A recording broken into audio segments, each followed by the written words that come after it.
Well, good morning. Welcome back to another episode of Ladies Bible Study. My name is Starr, and I'm the pastor's wife here at New Hope Baptist, and this is our Holy Women Bible Study. And today we're on Lesson 17, a little more than halfway through the book. And the name of the lesson was working on homeworking or something like that. But as I studied through the lesson and put down my own thoughts and notes on it, I quickly realized that the whole lesson is on how to run a smooth home. So we'll take a few minutes here and reevaluate the virtuous woman passage in Proverbs chapter 31. We'll look a little bit at that and really just, I'm going to try to help you as an older woman know how to run a smooth home. So that's what we're going to talk about today. And we'll start in Proverbs chapter 31. So if you have your Bible and your notebook and your pen, we'll start right out there. And I hope it's not redundant too. I hope it doesn't feel redundant, the fact that we're discussing the virtuous woman again. I mean, I've been saved, I don't know, 42 years, and it'll be 43 this year. I always get confused because I got saved like 6 months after I was married, so that year always kind of like throws me a little bit, but 43 years this summer it will be, and I never get tired of reading about the virtuous woman. And not that I try to make my life her life, but there is a lot of good stuff to glean from that passage. No matter how old you are, no matter how many years you've been saved, there's always something we can glean from there or sharpen in our life, our walk with the Lord. So we're going to start in Proverbs chapter 31. We're not going to read the whole passage, but we're just going to look at some of these qualities in her life and discuss what kind of domestic skills that this lady would have in her life. And when we consider her life, we know that the passage does mention some domestic skills, and you might be asking, what do you mean by domestic skills? It's simply things that you do to make your home run smoothly. That's really what domestic skills are. The things that you've learned to do: general cleanliness, resourcefulness, things like that. A few examples of domestic skills would be like cooking, cleaning, laundry, maybe things that you make, or resource, or maybe things that you sell to help provide a little bit of income in the home. It's just things that you do to make your home run smoothly. They're domestic skills. I don't know how else to explain it. Maybe you're very sharp with the finances, and so you look for ways to save money or to make money, and so you help with the home that way. Anyway, that would be another thing that you could do to help things run smoothly, because you know as well as I do, if the end of the month comes and you're out of money, it's a struggle. And so to know how to do the finances is a wonderful domestic skill to have, right? So let's pull from some of the verses that we see in Proverbs chapter 31 and see what the virtuous woman's domestic skills were, all right? So first we see in verse 13 says that she seeketh wool and flax and worketh willingly with her hands. And I kind of highlighted some of these portions in these verses. So the first thing we see is that she works willingly with her hands. She's not lazy. She freely does what needs to be done during the day. Verse 14, she's like the merchant ship. She bringeth her food from afar. So I highlighted that she bringeth her food from afar because she knows how to find a bargain, right? Even if she has to go a ways. Verse 15 says, she riseth also while it is yet night, and giveth meat to her household and a portion to her maidens. And so we see she's an early riser. She gets up before the break of day to make sure that the day is on the right track, and she's going to be able to get some things done before the family gets up, and she provides for them before they've even woken up. So she's an early riser. Verse 16, she considereth a field and buyeth it. I highlighted that. So she's sharp with the finances and even real estate, purchasing property, things like that. With the fruit of her hand, she planteth a vineyard. So we know she's able to plant a vineyard, plant a garden, grow things, whatever. And probably that was in an effort to provide for the home and to make money. Verse 17 says that she girdeth her loins with strength and strengtheneth her arms. So we see in this verse that she knows how to take care of herself. And I believe she does that in order to be able to take care of her family. Because if we don't take care of ourselves physically, eat the right foods and stay away from too much sugar and junk and, things like that, we're not going to feel good. All the time we're not going to feel good. And so our family needs will suffer because of that, because we're not taking care of ourselves physically. So we see that she girdeth her loins with strength and strengtheneth her arms. She takes care of herself. Verse 18 says, she perceiveth that her merchandise is good, her candle goeth not out, or her candle goeth not out by night. So she knows that what she is making and selling is good stuff. She understands this.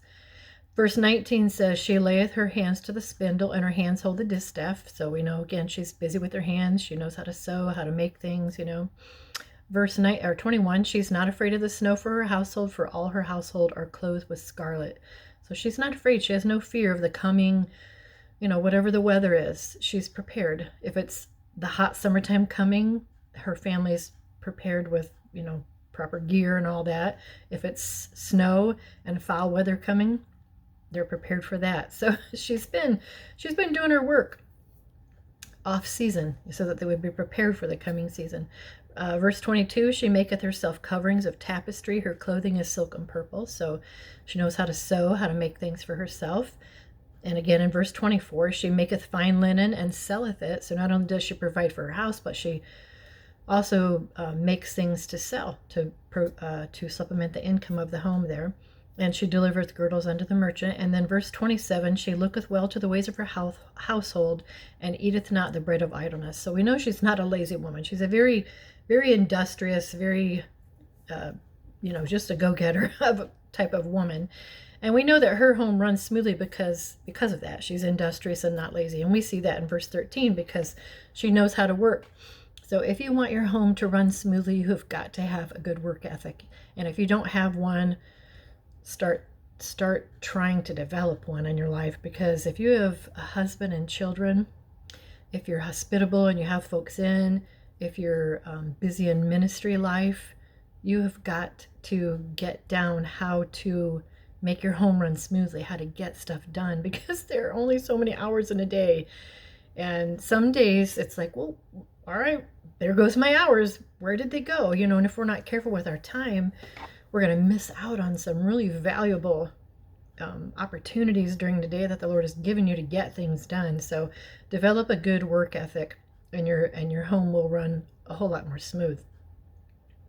If you don't want your home to be chaotic, that's what you need to do, is develop a good work ethic. Learn how to get things done. Be a list maker and create some good, helpful morning routines that will help your day start off on the right foot. Try doing the same thing every day. So if you're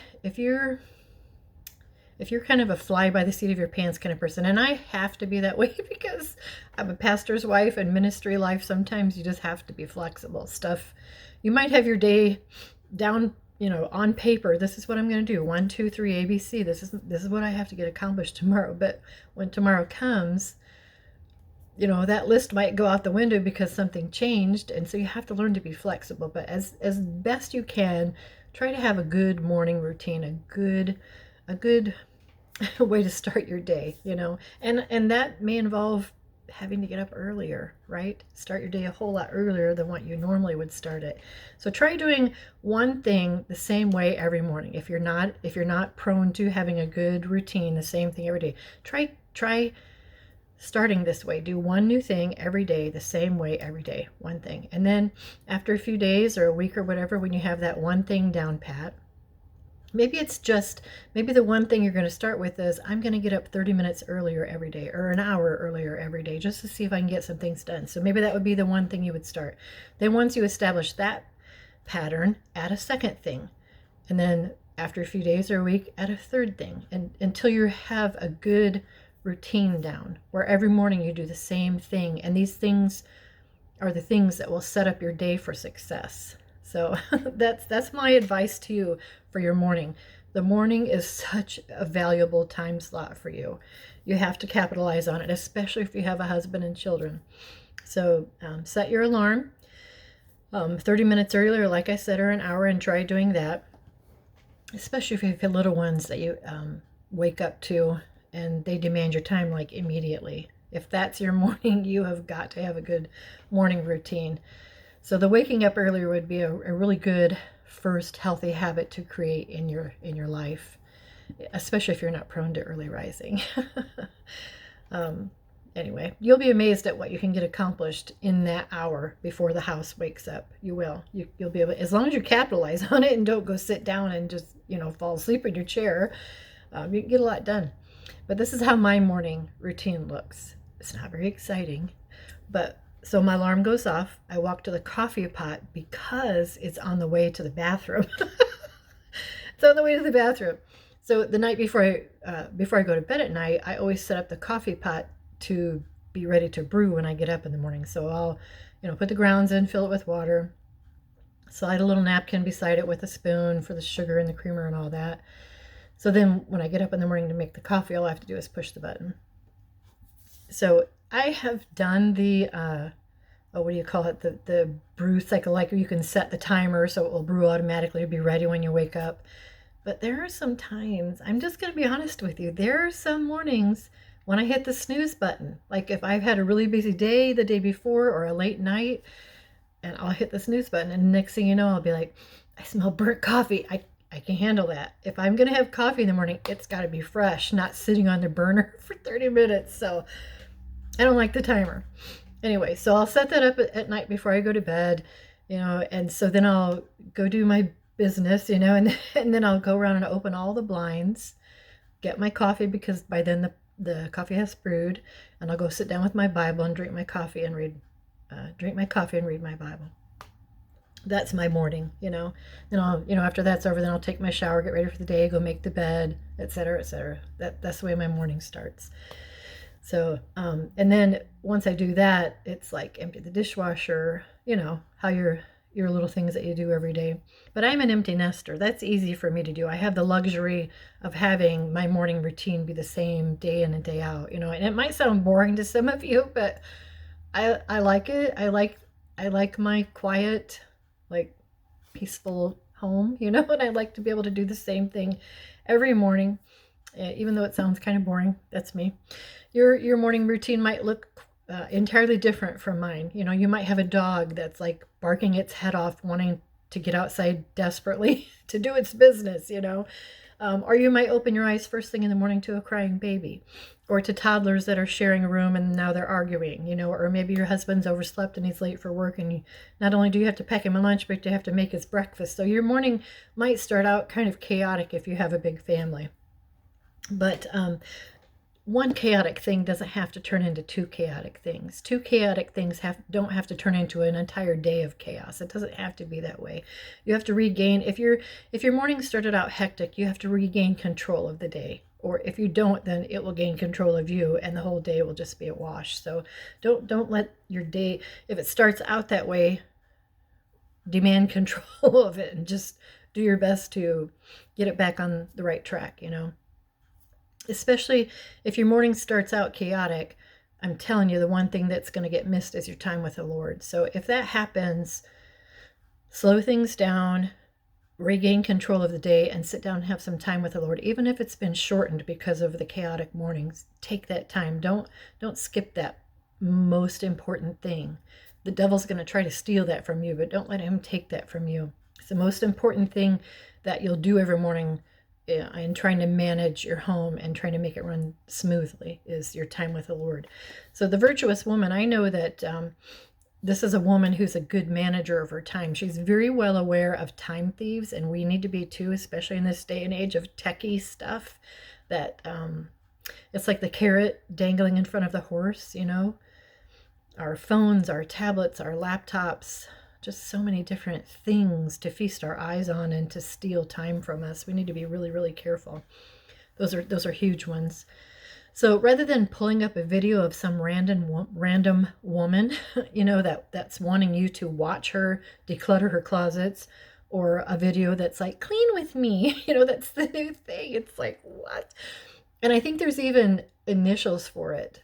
CWM, right? Clean with me, clean with me, or something like. I've landed on them randomly here and there, but I'm like, what? I have my own stuff to do. I have my own closet to declutter and my own house to clean. Why would I sit and watch you do yours? But whatever. But a good way. So these can be time things, and I've watched my share of decluttering videos to help me know how to better organized, because we live in a smaller place. So it always interests me, organizing videos, how to make things more efficient when you live in a smaller place. So that's kind of how I started watching them. But once I got the gist of it, I'm like, okay, now I'm done. I got it. I understand now. These are some good ideas for storage and things like that. So it was helpful to me for a time, but I don't sit around and watch it all day, every day. I don't do that anymore, you know. So, but a better way to use your time is while you're cleaning your own house, decluttering your own closet. Why don't you open up the King James Bible app on your phone and listen to the Bible audibly while you're doing your things? What's wrong with that? That'd be a wonderful way to spend your time. But in verse 27 of this passage here on the virtuous woman, we read that she looks well to the ways of her household and eateth not the bread of idleness. So we know she's not a lazy woman. She's very industrious. She gets a lot done. So if we allow time thieves in our life, that's going to create an atmosphere of laziness, because a time thief typically will want you to sit down, right? If you're going to waste your time on something, typically it's done sitting down. So be careful about that. I believe a virtuous woman would spend time doing what needs to be done rather than doing things that really won't make any difference in our home, right? If you understand what I mean. Number 2 in this lesson says, find and list expressions that reveal the satisfaction that she feels in managing her home. And boy, doesn't it feel good when things in the home are operating like a well-oiled machine, you know. It's clean, you're ready for company, the laundry's done, you've done the shopping, you can get on with the kids are doing good in school, you can get on with your week, you know. Just, I know that sounds like nirvana probably to some of you that have little ones and you're homeschooling your kids, but it can happen, right? But find and list the expressions that reveal the satisfaction that she feels in managing her home. And so the first one that I saw was that she perceives or is aware of or understands that her merchandise is good, right? Doesn't it make you feel good when you know something you've cooked or baked or created or flipped, you know, painted? I know some of you will do that to make money. Doesn't it make you feel good when you know that it looks good and you know it is good? This is the virtuous woman. She perceives that her merchandise is good stuff, right? And you know others are going to like it. They're going to enjoy it. They're going to want it. They're going to want to buy it. That really makes you feel good, right? It's a great feeling to know that what you have is valuable to somebody else. I remember a year ago, I started this. Well, I didn't start it. I've done it off and on for years. But last year, for the first time, I really launched out deep to try to really make some money with this. I figured if I'm known for baking cinnamon rolls, that's what I'm going to do. You know, do what you know how to do and what you like doing. And so I like baking, right? And so I thought, well, I'm going to sell these cinnamon rolls. And so I just started offering them up on Marketplace and all the public selling venues or whatever. And the next thing you know, I have all these orders rolling in. So I did something right. I couldn't believe it, you know. But I had to cut myself off at 100 orders because I'm just one person. But that was thrilling to be able to make a good chunk of money just by baking, you know. And so that was thrilling to me to know that my merchandise was good. And I was excited to be able to make a little extra money during the holidays. It's a good feeling when you're able to do something like that. Verse 21, the other place that I saw or read that shows her satisfaction is in verse 21 when it says she's not afraid. She's not afraid. She's thankful, fulfilled, right? She's not afraid. Snow's coming, weather's coming, but needs have been met. She's taking care of the needs of the house. Her family's all clothed. They have everything they need for the coming weather. So either she's been busy sewing warm clothing for the winter, or she's been busy thrift shopping to find what her family needs for the weather. So there's just a certain amount of satisfaction to know that your family has just what they need when fall weather strikes, to know that you have them stocked with warm gloves and hats and gloves, or gloves and hats and coats that fit, warm socks, things like that, dry boots, because you hit the mom sales in the summer and now you're all set up for the winter time, right? That's a great feeling as a mom to know that you're prepared. And as an added bonus, that would be if all the pairs of gloves and pairs of boots are together when they're actually needed, right? I remember when my kids were little. Number 3 says, how do you see home commitments taking priority over community outreach in this passage? And don't get me wrong, community outreach is needed, especially when it comes to the poor and needy, right? We are needed to reach out and help provide for the needs of people. But the only community outreach I see in this passage is verse 20, where it says, she stretcheth out her hand to the poor, yea, she reacheth forth her hands to the needy. But I believe even most of that probably was done or started at home, where probably they shared some of their food or maybe extra clothes or extra blankets that they had. And I don't think people probably had a lot of extra stuff back in this day, but what they did have, they freely shared. And so that was her reaching out of her home to others that had needs. And so other than that, her outreach is when she's out and about selling her merchandise or shopping for bargains on food or things for the house, things like that, even land to build on or plant. So yes, she's out and about in the community, she is. But her main focus is being out there in order to be able to run her home efficiently and smoothly. And I have no doubt that when she's out running her errands, that she's a wonderful testimony to people that see her and know her. And I truly believe that her husband is known. The Bible says her husband's known in the gates. When he sits with the elders of the land, he's known. And I believe that's because she makes him her top priority. He looks good because of her, right? I love my husband. Most men kind of need help with that kind of. My husband doesn't. He looks good no matter what he does. He always comes and asks me, does this shirt go with these pants, or does this tie match this shirt? But that man always looks like $1,000,000. But a lot of men need help with this. Maybe they're colorblind, or they just they don't know how to match a shirt with a pair of pants. I don't know. Some men need help with it, but this woman makes her husband her top priority. And his clothes aren't stinky and dirty. They don't look like he drugged them out of the bottom of the hamper, right? They look fresh and clean. Maybe if she packs him a lunch, it doesn't look like a kindergartner put it together, but it looks like a wife who loves him took some care and some time to pack him this wonderful lunch with fresh, nutritious food and maybe some of his favorite things in there. I really believe the other guys get jealous when they see his lunch. I don't know if you've ever seen the video, but like I said, I don't sit around watching videos, but every once in a while one will pop up, and I saw this video of this Asian lady, and it was just her morning routine, and she wasn't really doing any talking. I was just watching what she was doing, and finally I realized she is making her husband's lunch. That is really sweet.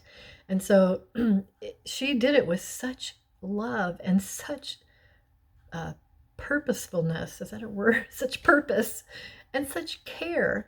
And by the time she was done with it, it was a beautiful thing to behold. It was all packed up in specific containers for each ingredient, for him to be able to put together. And you could tell it was something that she does regularly, because she did it with great ease, but also really great skill. And I was impressed, that this woman would go to such great lengths to pack her husband such a wonderful lunch every day. Anyway, there's nothing wrong with reaching out into your community to help with the needs of others, whether it's meeting the needs of the poor or just meeting the needs of people, like people around you. People want you to babysit, and people want you to do music lessons with them if that's what you do, or they want you to, or maybe you need to transport someone to an appointment, to a doctor's appointment or something like that, or your kids have sports practice, or there's civic things that are taking place. There's just so many things always tugging on you, needing you to help, right? So there's always things that are going on that require you to reach out. But please make sure that the needs of your family are met. Don't neglect your family to go meet the needs of the masses, right? The masses will always be there, and your help will always be needed with stuff, but your family was given to you for a reason. You were given to your family for a reason, for a very specific reason. God gave them to you. Don't neglect them to go meet someone else's needs first. And don't misunderstand what I'm saying. I know the acronym is Jesus, others, and then yourself, but that's talking about self. I'm talking about your family, the people that you were put in the home to meet the needs of. Don't neglect them. over others. And yes, you do meet the needs of others. Involve your children when you're doing that. Teach them how to give and help meet the needs of others. But yeah, we see the virtuous woman stretching out her hands to the poor. And don't get me wrong, please don't misunderstand what I'm trying to tell you here. She doesn't do it to the extent that she has nothing left for her family. Do you understand what I'm saying? No time, no energy, no dinner, no love, no care. She's given so much to everybody else that there's nothing left for her family. It shouldn't be that way. They should be your priority, especially if you're to the point where it's like not even any fun. No fun. You don't have any fun left in you to share with your family. So remember your priorities. It's your Heavenly Father, God, then your husband, your children, and then others. Take care of your family. Be there for them. They love you. They want you. They need you. So don't neglect them. Number 4 says a woman must learn to budget.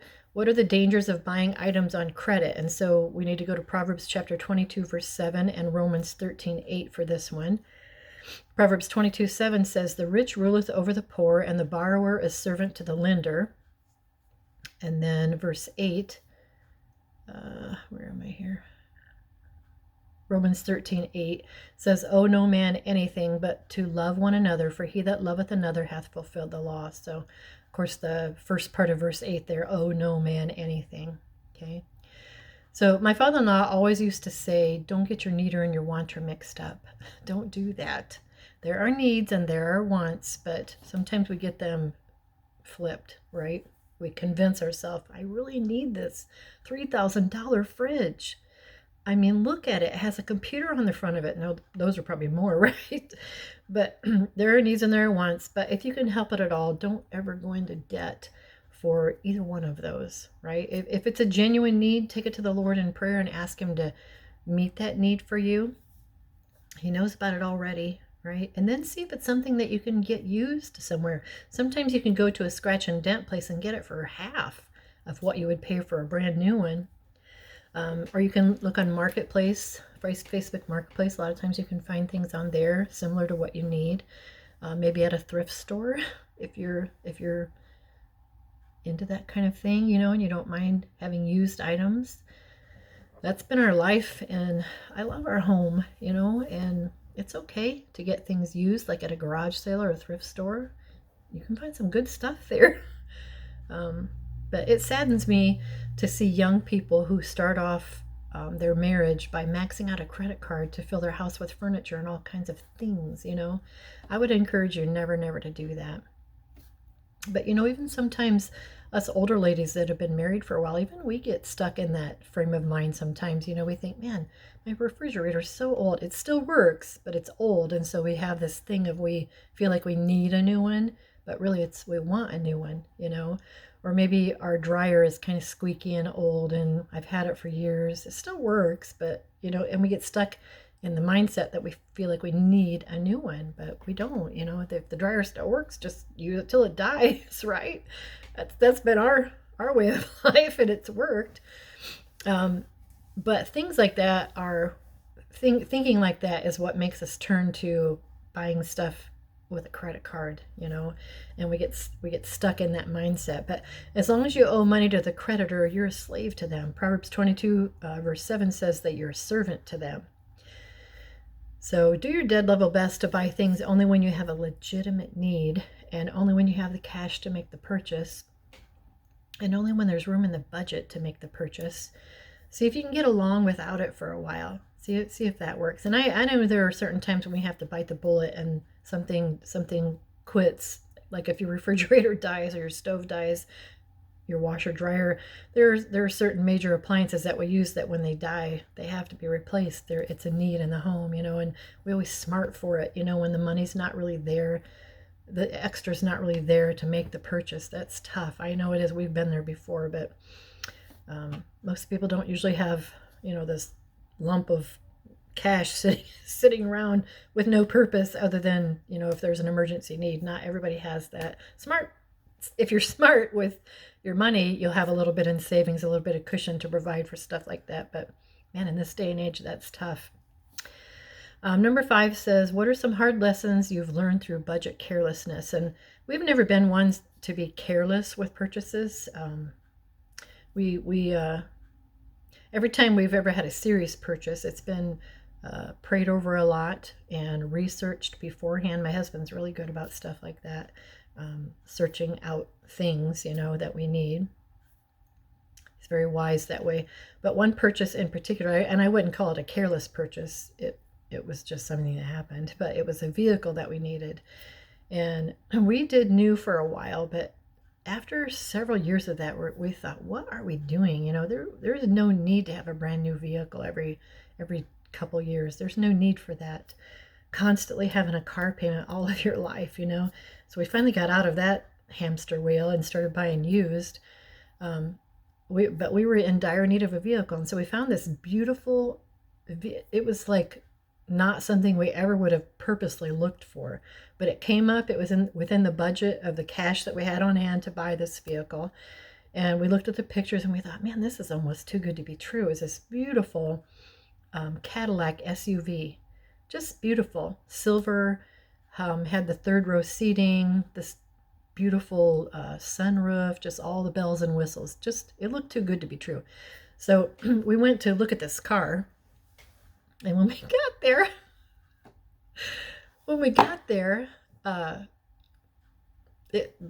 the car was there along with a bunch of others, and when we approached the building where the office was, there were two men sitting outside this building, and they were in like old metal laundromat chairs. It's the best way I can explain them, and they had them tipped back against the building, and they were just sitting there shooting the breeze or whatever. And one of them didn't speak English, and the other one looked at us like we were crazy. And so we went up there and we were like, we're looking for Alexa.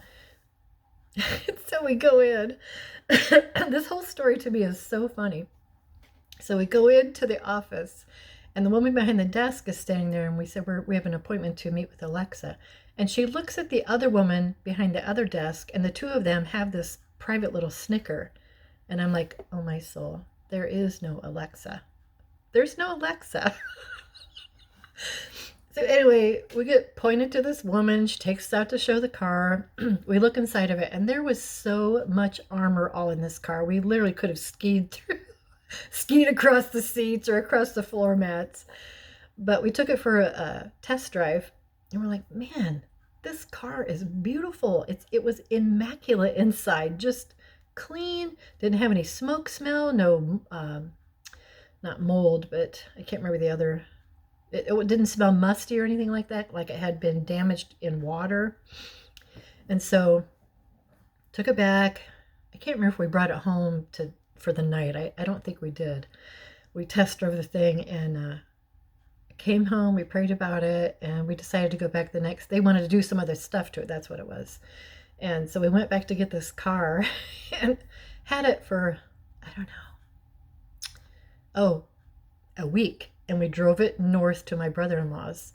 And so we stopped to get gas, and all of a sudden we're like, what in the world? The floor mats were soaked, like soaking wet. And got it up there to my brother-in-law's. Then the headlights quit. And it was just like, what is happening to this car? We're so many miles away from home, So we took it somewhere, had him look at the headlights. We figured out that the floor mats were some kind of an air conditioning hose or something. So it was just like one thing after the other. Well, then we were able to drive it for a good long while. And then we started having engine trouble. And so it was just like one thing after the other until after, I don't know, we had it a year, maybe 2 years. I can't remember exactly, but I think it was the transmission or some big thing went out in the car. And so we took it in to have it serviced, and they literally took the whole top of the engine off, and were going to charge us almost as much as we paid for the car. And so my husband said, I never gave you permission to do that kind of work. What are you doing?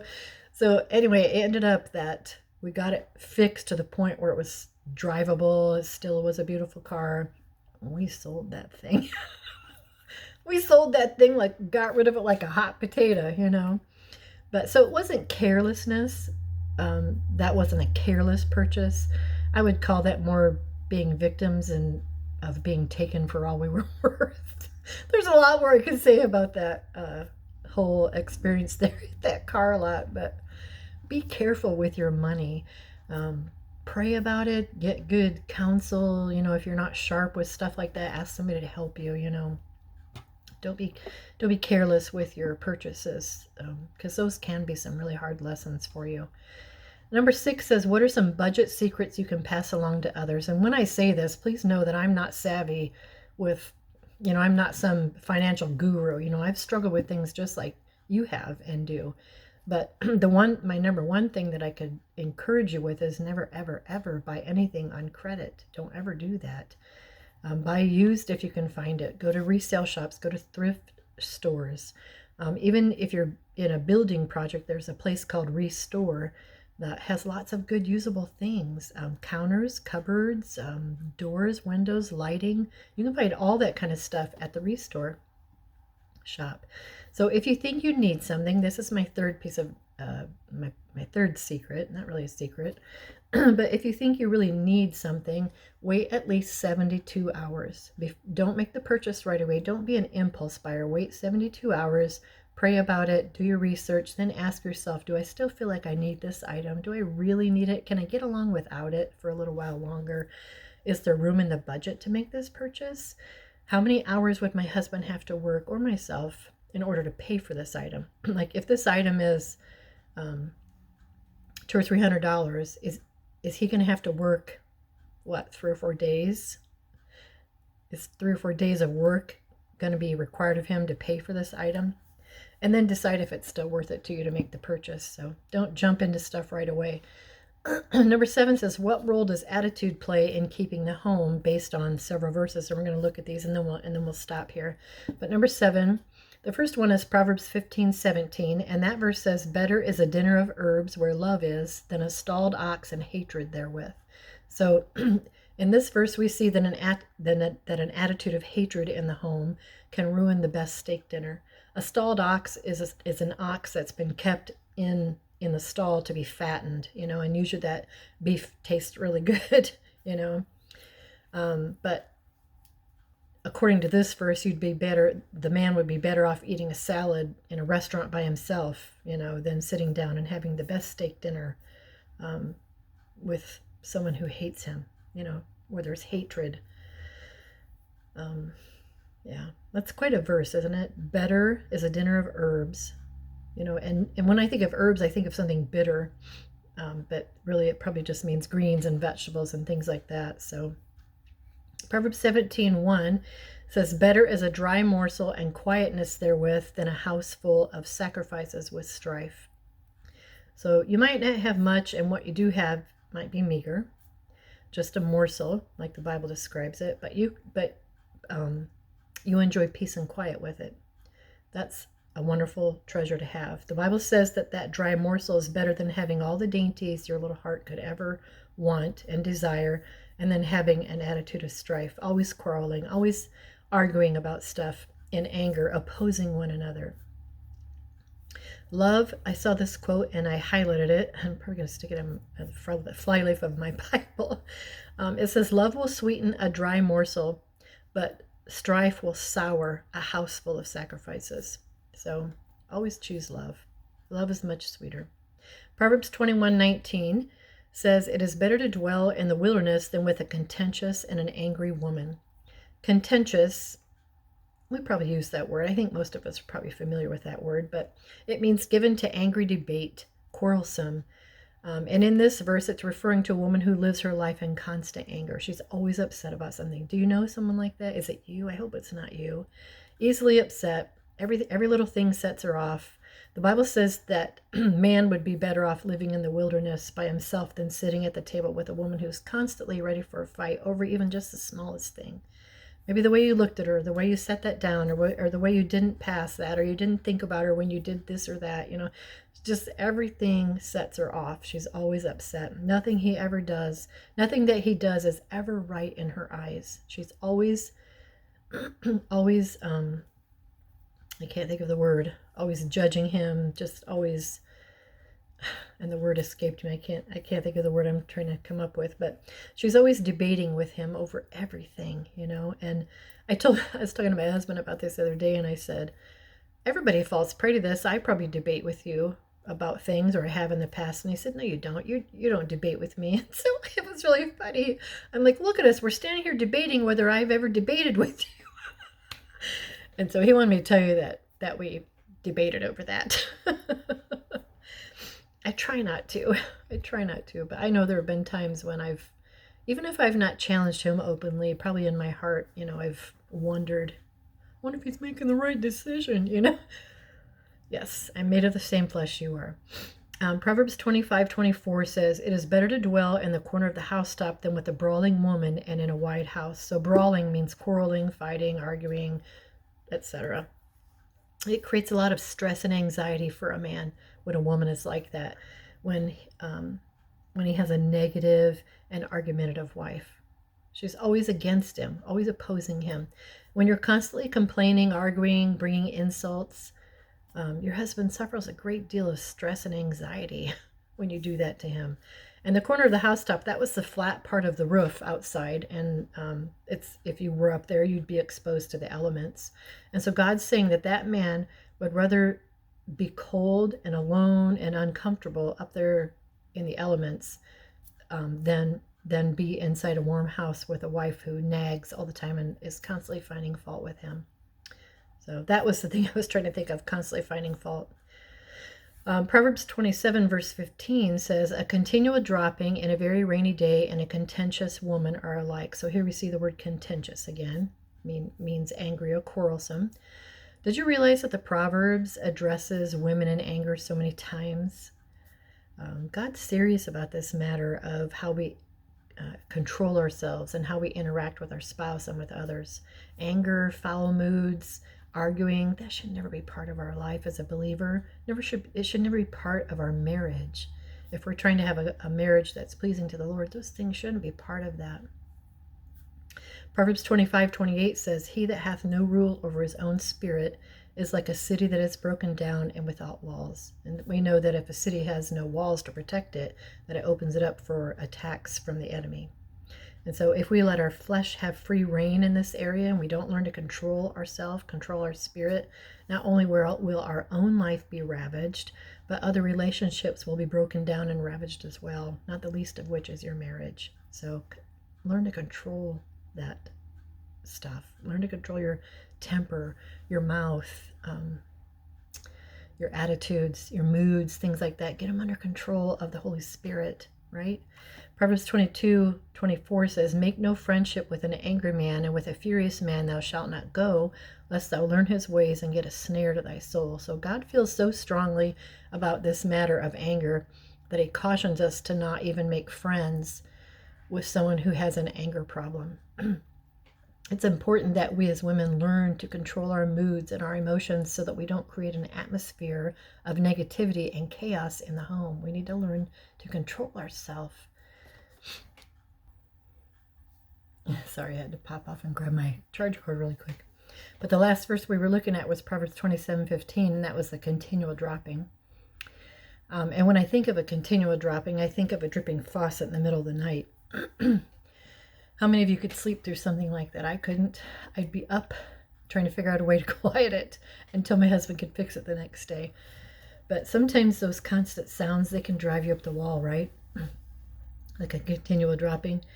Kind of reminds me of like nagging your husband about things. And did you realize that when water constantly drips, here he is. I hear him. Oh, nope. He'll be in here before too long. Did you realize that when water constantly drips in one spot day after day after day, it can literally erode rock? Water can erode rock, a dripping water. You've probably seen it when you've visited parks or maybe a place with a waterfall where streams are present, something like that. Now think of your home. You want it to be rock solid, don't you? To stand the test of time and trials. But your continual dropping or your nagging will literally erode the relationship with your husband and the foundation of your home. It'll erode it away. Proverbs 24 verses 3-4 say, through wisdom is an house builded, And by understanding it is established, and by knowledge shall the chambers be filled with all precious and pleasant riches. So breathe a sigh of relief. Now we're on the flip side, okay? Now we're on the flip side, and we see that an attitude of wisdom, rather than nagging and negativity and complaining and arguing and being contentious, rather than all that, now we see the attitude of wisdom being applied here. That's going to provide you a rock solid foundation to build your home on. And along with wisdom is an understanding heart, and then knowledge to apply the wisdom that you've learned, and that will fill your home with all manner of precious and pleasant riches, not the least of which is peace and quiet, calm, serene. Well, I'll tell you what, my wife hasn't even made her bed yet today. So peace and serenity is about to end right now. Oh no, you messed up my hair. Sorry. Oh man.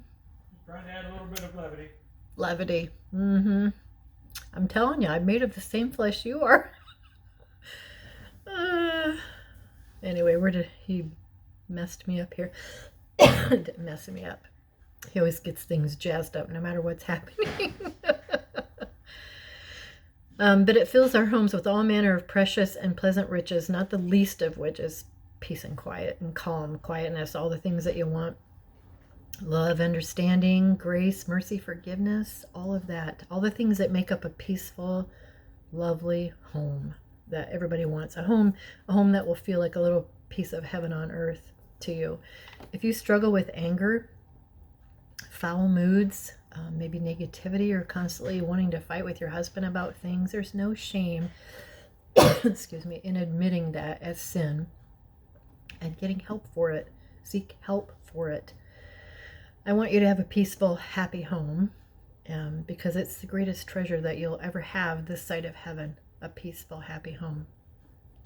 And I would encourage you, if this is something that you really struggle with, to get help from your pastor with it.